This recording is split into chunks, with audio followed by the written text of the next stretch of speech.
这一块五花肉可以算得上是一块精品五花肉。今天我们来做一道传统川菜和江湖菜的结合。用火先把皮烧一下，锅里来点油，冰糖壳块，炒糖色，炒好过后加水，清洗干净的五花肉放进去。 来点姜葱、料酒，盖上盖子，用小火煮半个小时。这个时候准备2袋芽菜，放在漏勺里面，冲洗一下，吃起来才不会寒。放点油，把芽菜炒一下，炒香过后先倒出来冷却。肉已经煮来差不多了，捞出来晾凉就可以了，不用再额外的上色了。 锅里开始烧油，稍微多一点点，因为五花肉要炸一下。炸那个肉的话，它皮爆起来会特别的凶，有时候很容易把这个脸爆伤，所以蒸子安全第一。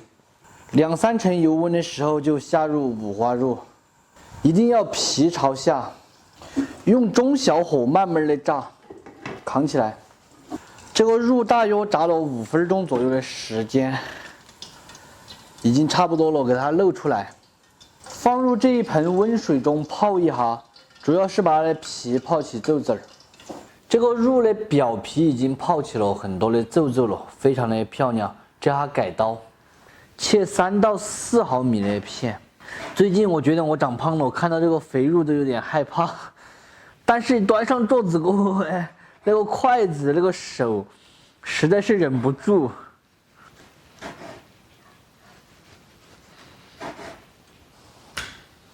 加点姜葱蒜末、醪汁儿、酱油、生抽的哈，胡椒、花椒、盐、糖、鸡精、老干妈、香辣豆豉，给它和转的。做烧白在煮肉的时候一定要把它煮熟，如果肉没有煮熟的话，蒸出来它就不好看，会有血泡子。和好过后装盘。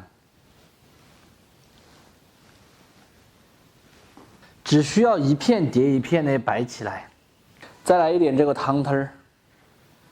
炒好的芽菜放到上面，放入高压锅里面，上气后用小火给它压半个小时。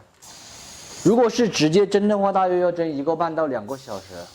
高压锅里面已经压好了，我们来炒点料，少许油，姜葱蒜末，四川豆瓣儿。 火锅底料，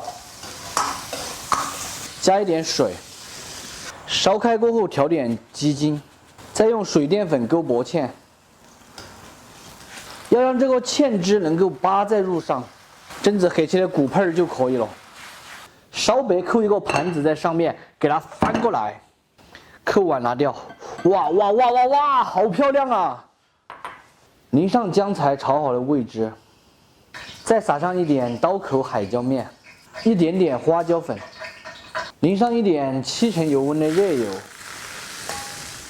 最后撒上一点性感的葱花，美味继承。这个烧白你以前最喜欢吃的是不是？对。哇，好香！你不要咽口水嘛，我看见你咽口水啦。非常好吃的水煮烧白就做好了，把传统的菜做成了麻辣味，吃起来更加的过瘾，并且不会油腻，爽口开胃又下饭。喜欢的点赞，不喜欢的免费看完就解散。爸爸做了你喜欢吃的烧贝，这有辣椒。有辣椒，你现在又不喜欢吃辣椒了吗？中午你不是要搞个蘸水吗？你说要吃有辣椒的，看着好爽。 不是看着好爽，吃着也好爽。我要找个瘦一点的。哎呀，我都不想吃，我害怕长胖。什么叫害怕长胖啊？明明已经胖了，还叫害怕长胖？哇，好吃，我说。等你好吃。吃一块儿，再一点都那个。一点都不辣，好香哦，还是平时烧白的味道。多了一种口味。我没有煎好多，多了一个香味。我就蒸了14片。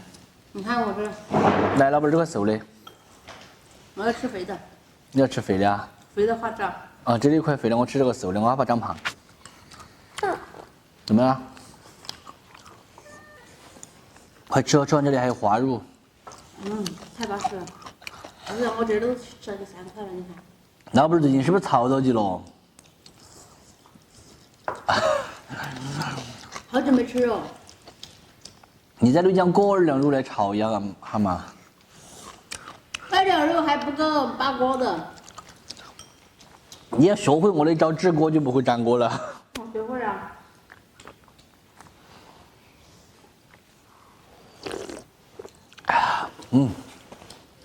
好。就是一个人吃啥都不香。天天回来呗。天天回来，不顺手。今天我们来吃一个非常有回味的年糕汤。这个年糕啊，也是浙江宁波那边的特产，我们以前也非常的喜欢吃。离开浙江已经有4年了，想起以前的时光，真的是回味无穷。早晨我们一般就是买2块钱的早餐，边走边吃。因为工资的话都是计件制的嘛，所以得争分夺秒的干活。如果你慢了，就赚不到钱。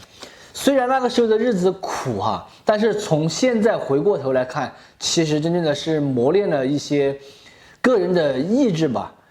言归正传，还是做菜。等一下越说越多了。天气这么冷，一碗年糕汤下去的话，真的是暖心又暖胃呀。先切片。这个北方的朋友啊，喜欢吃面食，在我们南方吃米就要多一些。